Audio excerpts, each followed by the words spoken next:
Salam, hoş gördük değerli Hürriyet TV, eləcə də Ulu TV izləyiciləri. Hər şəxsi salamlayıram. Hər kəsə xoşlayam arzu edirəm inşallah. Studiyada mən Vüqar Tofiqoğlu. Ayətullah Sistani. Bunu tanımayan yoxdur. Şiyələrin iki böyük istinad nöqtəsi var. İki böyük ayətullahları var. Bunlardan biri Ayətullah Sistanidir. Yəni ən məşhurları. İkincisi Ayətullah Xomeynidir. Yavaş-yavaş adam bəzi şeylərlə maraqlandıqca bilgin də artır. Bu ayətullahların içərisində bu başlarına dolama ki doluyurlar. Var qara olanları, var ağ olanları. Sistani də, Xomeyni də əsasən qara doluyurlar. Bu qara dolama nə deməkdir dostlar? Bu əmmamə. Qara əmmamə o deməkdir ki, bunlar Peyğəmbər nəslindən gələnlərdir. Yəni özlərini İmam Hüseynin nəslindən sayırlar. İmam nəsli sayırlar. Ona görə məsələn Sistanidir, Xomeynidir, bundan qabaq Xomeyni, bunlar hamısı nə edirlər dostlar? Başlarına bağladıqları o əmmamə ki var, bunun ancaq qarasını bağlayırlar. Digər ayətullahlar ki, hansı ki artıq onlar yüksək məqam sahibləridir ki, bu dindarlar içərisində, onların əmmamələri qara olmur. Bir daha təkrar qara əmmamə qoyanların deməli, belə bir şey var. Deyirlər ki, biz Peyğəmbər nəsli İmam Hüseyin övladlarıyıq. Yəni bir qanadımız gedir dayanır ora. Əslində 7-ci nəsildən sonra itir. Hər şey itir. Hər şey arxada qalır. Yeni bir nəsil formalaşır. Yəni bağ qırılır. 7-ci nəsildən sonra bağlar qırılır. Ona görə bugün bəzən baxsan ki, özünü Seyid adlandıranlar var. Özlərinin Peyğəmbərə gedib bağlayırlar. Biz o nəsildən gəlməyik. Amma baxırsan görürsən ki, Peyğəmbərlikdən bunlarda heç bir əsər əlamət yoxdur. Həm dəladuzdur, naşenlikdir, xarakterdə yüngüldür, axmağın biridir, banditdir. Ona görə də Seyid deyəndə hamı gülür, deyirlər, bu nə Seyiddir? Çünki niyə? Bağ qırılıqdır. Arkada bunun bağı yoxdur. 7-ci, hətta o nəsilə gelib çıxsa belə 7-ci nəsildən qutardı. Bitdi məsələ. Amma bunlar onu bitmiş hesab eləmirlər. Bunlar hesab edirlər ki, Peyğəmbər soyundan gələnlərdə 7 nəsil yox, istəyirlər 70 nəsil olsa da qırılmaz. Yəni bunlar onun davamçıları, İmam Hüseyin davamçılarıdır.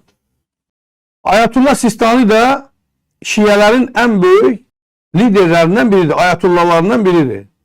Burada mənim o şiyə dostlarım, qardaşlarım yanlış anlamasınlar. Mən burada nə şiyə, nə sünni, nə vahabi, nə əlavi, nə nəqşibəndi, nə bunları müzakirə eləmirəm. Bu da bir təriqətdir, şiyəlikdir və 300 milyondan yuxarı mən biləni dünyada şiyə var. Bunların böyük əksəriyyəti İrandadır, İraqdadır, sonra bizim kimi məsələn balaca dövlətlərdədir. Əslində görsənən nədir? İsrailin İraqa hücumundan, İrana hücumundan dərhal sonra anında Ayətullah Sistani ya fətva verməliydi, bilmirəm, ya bir çağırış eləməliydi, ya bir bəyanat verməliydi. Çünki Papa ilə, Amerika ilə, hər kəslə bunun münasibətləri çox yaxşıdır. Yəni Papa ilə qucaqlaşıb öpüşür, ağzı öpüşürlər. İndi o Papa öldü, fərqi nədir ki? O Papanın yerinə başqa bir Papa gəldi. Yəni ən azından dağıdıcı bir müharibənin olmaması üçün əlindən gələni anında eləməlidir. Yəni müharibə başlayan gün eləməliydi. Amma müharibənin üstündən təxminən 4-5 gün keçir, 6-cı gündür də mən biləni 6 gün keçir, 12-silər olub da müharibə. 7-ci gündür bugün artıq. Sistani bəyanatı yeni verir. Və bu bəyanatda nə deyir dostlar? Özü vermir, onun ofisi yayıb bu bəyanatı. Mən İrana qarşı davam edən hərbi təcavüzü kəskin şəkildə pisləyirəm deyə Sistani bir bəyanat yayır. Bəyanatda hücumların davam etməsindən dərin narahatlıq ifadə olunur və İranın ali dini və siyasi rəhbərliyini hədəf alan hər hansı təhdidlərə qarşı xəbərdarlıq edilir və bu cür cinayət əməlinin bütün regionun sabitliyi və təhlükəsizliyi üçün son dərəcə ağır nəticələri olacağı vurğulanır. Yəni İran hökuməti əslində təhdid edir burada. İran hökuməti dağılarsa regionda sabitlik və təhlükəsizlik nəzarətdən çıxar. Bunu demək istəyir. Və bunu kim çıxardacaq o da bəllidir. Əslində Tabii ki heç kəs istəməz ki, İsrail həm İranı, həm İraqı, həm Suriyanın hər yeri işğal eləsin. Əgər İsrail bütün bunların hamısında rəhbərlik eləyəcəksə, bunları bu regionun hamısına nəzarət eləyəcəksə, onda bu o deməkdir ki, artıq müsəlmançılığı tamamilə itib gedəcəkdir. İndi az çox heç olmasa bir 10-15% müsəlman qalıbdır. Və gələcəkdə bu müsəlmanlar da tamamilə ortadan götürüləcəkdir. Çünki şiələrin, eləcə də sünnilərin, eləcə də vəhabilərin apardığı yanlış siyasətdən dolayı İslam ortadan çıxıbdır. Sadəcə hansısa bir təriqətlərin yazdıqları bugün İslamı təmsil eləyir. Quran-ı Kərim yox. Yəni Quran-ı Kərimdə olmayan hər nə varsa bunlar hamısı İslam sayılır. Amma Quran-ı Kərimdə nə varsa bunlar İslam sayılmırlar. Yəni Allahın dini əslində qalıb bir tərəfdə, təriqətlərin yaratdığı din tamam qalıb bir tərəfdə. Təsəvvür edin ki, baxırım deyir, Həzrəti Ömər söndü belə günəşə baxdı, günəş söndü. Cənab-ı Cəbrail dərhal yerdi, Peyğəmbərimizə dedi ki, ya Peyğəmbər, Ömərə de, günəşə gülümsəsin. Yoxsa vallahi, billahi, bax ha, vallahi, billahi, bir daha bu günəş görsənməyəcək. Və məntiqdən də bu çıxır ki, Peyğəmbər gəlir Ömərin yanına, Ömərdən xahiş edir ki, bəs Cənab-ı Cəbraili Allah göndərib ki, səndən xahiş eləsin ki, sən günəşə güləsən ki, günəşin üzü açılsın, gülsün.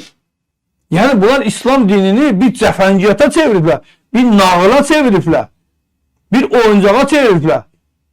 Qul Əskərovun bir gözəl mahnısı var, o ki, Allah rəhmət eləsin. Qul Əskərovun familiyası, soyadını yadından çıxartmışdım. Xanəndə Qul Əskərovun bir gözəl musiqisi var. Sevgi sevən mərd olar, sevməyən namərd olar. Belə bir mahnısı var qəşək. Ləzzətli də bir mahnıdır, qəşək də oxuyur Qul Əskərov rəhmətli. Onu, bu Mir Taleh var, nədir? Mir Taleh oxuyor. Mir Taleh elə mi? Mir Taleh belə oxuyur. Namaz qılan mərd olar, qılmayan namərd olar. Bunlar dini buna çeviriblər, qardaş. Oraya çeviriblər, tamaşaya çeviriblər. Din üzərindən oyun oynayırlar. O birisi oradan deyir. Ay deyir, gördü bir nəfəri, yetirdi bunun üstünə, başladı parçalamağa, pardakladı, adam ta. Deyir, gördüm ki, vəziyyətim pisdir. Bir dəfə əlimi açdım göyə, o vurdu, ha, gör yadına şey. Dedim, ya Əbülfəz deyəndə, ay dayandı. Ay dayandı, bütün bədənim yara içində. Ay başladı mənim axan qanımı yalıya qurutmağa. Və qurudandan sonra ay məni sürütdü, apardı, qoydu yol qırağına ki, hansı ki oradan maşınlar gedir, insanlar gedir, gəlir. Və məni götürdülər, gəldilər xəstəxanaya. Bir Əbülfəz deməyimlə ay dayandı. Buna İslam deyirlər. Və kimlərin hesabına? Bu Sistanilərin, bu Xomeynilərin, bu Ayətullahların, bu din düşmənlərin, əslində mən bunlara din düşməni deyirəm. Çünki niyə? İslama qarşı bunlar mübarizə aparırlar, açıq-açığına. Məsələn, Yahudidən, xaspərəstdən, nə bilim, başqasından daha aktiv şəkildə İslama qarşı çıxırlar bunlar. Qılıncı vurdu, nə bilim, yer ikiyə bölündü. Çaya dedi, çay durdu. Çaya dedi, çay axdı. Biri dedi, ya Həzrət Əli, sən çayın suyun üstündən gedə bilərsənmi? Dedi ki, gedə bilərəm. Dedi, get görək hələ. Deyir ki, çıxdı suyun üstündən getdi, dedi, ya Allah, kulaq su, dedi, ya Allah, bu da deyəndə, ya Allah, yıxıldı suya. Dedi, ya Peyğəmbər, sən, ya Əli, sən ölü dirildə bilirsən, Əli dedi ki, güldü, dedi ki, yəni ölü diriltmək, bu qədər mi çətin işdir ki, sən bunu mənə deyirsən? Nədir ki, ölü diriltmək? İslamda belə bir şey yoxdur, qardaş. Ölünü diriltmək Quran-ı Kərimdə İsa Peyğəmbərə bu şans verilib. O da həmişəlik yox ki, bir dəfə göstərmək üçün nümunə. Yoxsa kim öyle dirildibdir ki? Burada ölü dizmək nədir ki? 5 dəqiqəlik şeydir. Ay oradan batırıram, günəşi buradan batırıram, aya deyirəm tərsinə get, ay tərs gedir. Yəni bunlar İslamı, qardaşlar, bu günə qoyublar. Ona görə bugün müsəlman ölkələri bərbad vəziyyətindədir. Mən niyə İranla bağlı danışan demişə belə narahatçılığımı ifadə edirəm? Tək İranla bağlı yox ha. İstər Türkiyə ilə bağlı olsun, istər ərəblərlə bağlı olsun, istər Azərbaycan özü ilə bağlı olsun. Çünki biz sapmışıq, yolumuzdan azmışıq, tamam başqa istiqamətdə gedirik. Və buna din deyirik. Və sonra da deyirik ki, əlimizi açırıq ki, qıbliyə yox. Elimizi açırıq tamam başka bir tarafa, deyirik ki ya Allah bizi xilas eləsən. Allah bizi necə xilas eləsin? Necə yox? Estağfurullah. Niyə xilas eləsin? Tabii ki Allah qüdrət sahibidir, qüvvət sahibidir. Dünyanı yaradandır, bəşəriyyəti yaradandır, bütün her şeyi yaradandır, kainatı yaradandır. Bunun gücü her şeye yeter. Bəyanatda nüfuzlu beynəlxalq aktörləri və bütün ölkələri, xüsusən də İslam dünyasındakıları ədalətsiz müharibə kimi qiymətləndirdiyi müharibəyə dərhal son qoymaq üçün maksimum sən göstərməyə çağırdı. O daha sonra beynəlxalq ictimaiyyəti İranın nüvə probleminin beynəlxalq hüququn prinsiplərinə uyğun olaraq ədalətli və dinç yolla həllinə nail olmağa çağırış etdi. Bunlar ancaq çağırışla məşğuldur. İsrail isə yenə təxminən 40 ya 60 təyyarə ilə qalxıb bugün hücum edir İrana, yenidən İranın bütün nüvə obyektlərinin hamısını və strateji obyektlərin hamısını vurur. Bu o demək deyil, İran vurmur, İran da vurur. İran da ciddi şəkildə İsrailə zərər vurur, ziyan vura bilir. Amma İsrailə vurulan ziyan, mən o gün ilk gündən demişəm, bu gün də təkcə İsrailə vurulan ziyan yalnız maddi ziyandır. Yəni binalar dağılır. Vəssalam şu tamam, qurtardı getdi. Mütəxəssislərin hesablamalarına görə bu müharibə İsrailə başa çatana qədər təxminən 300 milyarda başa gələcəkdir. 300 milyar. Təbii ki İsraildə bu qədər pulun olması da mümkün deyil. Amma bunun arkasında duran qüvvələr var. Amerika var. Bugün İngiltərə var. Çin'i ortalığa qatmaq istəyirlər. Ola bilər ki Çindən gələn təyyarə, o böyük təyyarə İranı otdu. Ola bilər ki bəlkə də Çin'i bu oyuna qatmaq istəyirlər. Çin'i oyuna qatsalar, bu Sistani'nin dediği onda biraz öz təsdiqini tapacaq. Yəni İran üzərində, İranda daha doğrusu müharibə başlayacaqdır. İraqı qatacaqlar, İranı qatacaqlar, Suriyanı qatacaqlar. Belə o Orta Doğu deyirlər.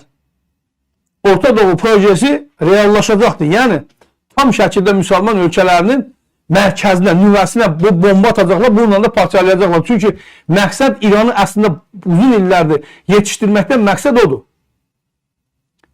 Ana bətninə salırlar və ana bətnində bir partlayış edirlər, bununla da bütün vücut yoxa çıxır. Yəni İslam dünyasının ana bətnində bu günlərin İran oturur. Bunun əli ilə bütün müsəlman camiasını dağıtmaq istəyirlər. Təbii ki bu reallaşan bir proje deyil. Hər kəsin bir hesabı var, Allahın da bir hesabı var. Allahın da bir hesabı var. O bizdə qəşəng gözəl atalar məsələ var. Deyək, sən saydığını say, yox fələyinə say. Yəni hər kəs öz insan ağlı ilə bir plan qura bilər, bir proje həyata keçmək niyyətlənə bilər. Amma Allah buna icazə verərmi? Başa çatsın, yoxsa yox. Allah öz dininin tamamilə məhv olmasına icazə verərmi? Təbii ki verməz. Və bunlar da ona arxayındılar. Bu müsəlmanlar ki var, yarım müsəlmanlar. Ona arxayındı hamısı. Daha sonra beynəlxalq ictimaiyyət İranın nüvə proqramını çağırış etdi. Hatırladaq ki, İsrailin baş naziri Benyamin Netanyahu bazar ertəsi İran lideri Seyid Əli Xameneiyə sui-qəsd planını istisna etmə və bunun iki tərəf arasında müharibəyə son qoyacağını iddia edib. Bir gün sonra Prezident Donald Trump sosial şəbəkədə ABŞ-in Seyid Xameneinin harada olduğunu bildiyini, lakin onu hələlik öldürməyəcəyini iddia edib. Əslində Trump ilk günü belə bir məlumat yayıldı. İsrail ilk öncə Xameneinin öldürülməsi ilə bağlı Trumpdan icazə istəyib. Və Trump qəti şəkildə Xameneinin öldürülməsinin əleyhinə çıxıb ki, bu yeni bir İranın başlanğıcı ola bilər. Kimi öldürsən öldür, dövlət başçısına dəmə. Çünki sabahların İranın başçısı öldürdülərsə, sabah Amerikanın da prezidentini öldürə bilərlər. Sabah Türkiye'nin içində öldürə bilərlər. Almaniyanın içində, İtaliyanın içində, sabah Rusiyanın da prezidentini öldürə bilərlər. Ona göre prezidentler arasında bu cinayetçi alemde olduğu kimi bir yazılmamış kanun var. Prezidentleri öldürmek olmaz. Prezidentlerin öldürülmesi dünyaya ağalık eden devletlerin ümumi razılığından sonra baş verebilir. Eğer o adam ki hansı ki öldürülmeye layıktır, o adam bu liderlerin onun karşısına koyduğu tələbi yerine getirməsə, Trump'ın dediğinden bu çıxır. Trump deyir ki, eğer o bizim dediklərimizi, yani ümumi o camianın dediklərini tam şəkildə yerinə yetirməzsə, sonda onun öldürülməsi ilə bağlı biz qərar verərik. Biz deyil, mən demir. Çünki Amerika bunu eləyə bilməz. Burada İngiltərə var, burada Fransa var, Almanya var, Rusiya var, Çin var, Hindistan var. Böyük dövlətlər var burada. Türkiyə var burada. Hatırlayırsınız bir aralar o tarixi mən xatırlamıram. Ermənilər Türk diplomatlarını öldürürdülər Avropa ölkələrində. Abdullah Çatlıgil ta ki meydana çıxana qədər. Türkiyə gördü ki, yok, bunun diplomatlarını ancaq ermənilər öldürürlər. Bunların bir təşkilatı var, terör təşkilatları Asala. Ne baş verdi? Abdullah Çatlı onda dövrəyə girdi və harada erməni diplomatı gördü, orada da öldürdülər. Və ermənilər məcbur qaldı, barışığa gəldilər, qələt elədim, başımızı daşa döymüşük deyə Türkiyədən üzr istədilər və bununla da məsələ bağlandı. Yəni, sən mənim prezidentimi öldürərsənsə, mən sənin prezidentini öldürəcəyəm. Bundan gedir söhbət. Ona görə də prezidentlər arasında bir yazılmamış qanun var. Bu cinayətkar aləmdə də belədir. Sən mənim prezidentimi öldürmə, mən sənin prezidentini öldürməyim. Prezidentlərin öldürülməsi yalnız daxili məsələ ola bilər. Məsələn, rəisini öldürdülər. Ola bilsin ki, rəisinin öldürülməsində məqsəd, səbəb rəisinin Ali Xamenei ilə fikirlərinin haçalanması olub. Və Ali bəy Mustafa'ya çox gözəl vurğuladı. Pezişkiyan 16-17 milyon şəxs tərəfindən seçilmiş bir prezidentdir. Amma bütün qərarları verən Ali Xamenei'dir. Bəs onda bu prezidenti niyə seçiblər? İcra başçısıdır da belə çıxış onda prezident. Yəni İranın prezidenti faktiki olarak bu günlərin bizim imişli olan icra başçısının səlahiyyətindədir. Xamenei nə deyir ki, icra struktursu ki, onu edir. Prezidentin özü müstəqil qərar vermə hüququ yoxdur. Baxmayaraq ki, rəisidən biraz qabaq, mən biləni o İsmail Haniyədən qabaqdır. Süleymanı öldürülənlərdir ya Haniye öldürüləndən sonra ki, deyilən İsraili vazıq, onda Pezişkiyanın bir bəyanatı vardı. Pezişkiyan dedi ki, Ali Xamenei'yə müraciət elədi ki, xahiş edirəm, bizim ölkəni müharibəyə salmayaq. Müharibəyə düşər isə çox ciddi zərər görərik. Bu Pezişkiyanın bəyanatı var. İsmail Haniyədən sonra. Və onda da təbii ki, İran lideri onu eşitdi. Amma bu dəfə İran lideri bir təliyə düşdü. Yəni İsrailin bu dərəcədə qüdrətli olacağını heç onlar təxmin eləməmişdilər. İsrail də İranın bu qədər zəif olacağını təxmin eləməmişdi. 60 milyonluq bir ölkədir. Sərvət başından aşır. Amma bir həftəlik müharibə gedir. Hələ göydən gedir ha müharibə. Bunun ağlı gedib İraqa. Hə, buradan sərhəd qoşun şeylərimiz, sərhədimiz var. Hamıya əlinə Quran verəcəm. Deyəcəm ki, ala bir dənə də açar verəcəm hamının əlinə. Ala bu açarı. Bu nə açardı? Bu cənnətin açardı. Bu bədbaxt müsəlman da alacaq açarı, bomba bağlayacaq qarnına, keyf girəcəkdir İraqda tankın altında. Nədir ki, açar əlində gedir cənnətin. O da ölən kim gedir cənnətin qapısını açacaq. Və insanları bu cür aldada 10 minlərlə insanı qırdılar İraq müharibəsində. Məhv elədilər.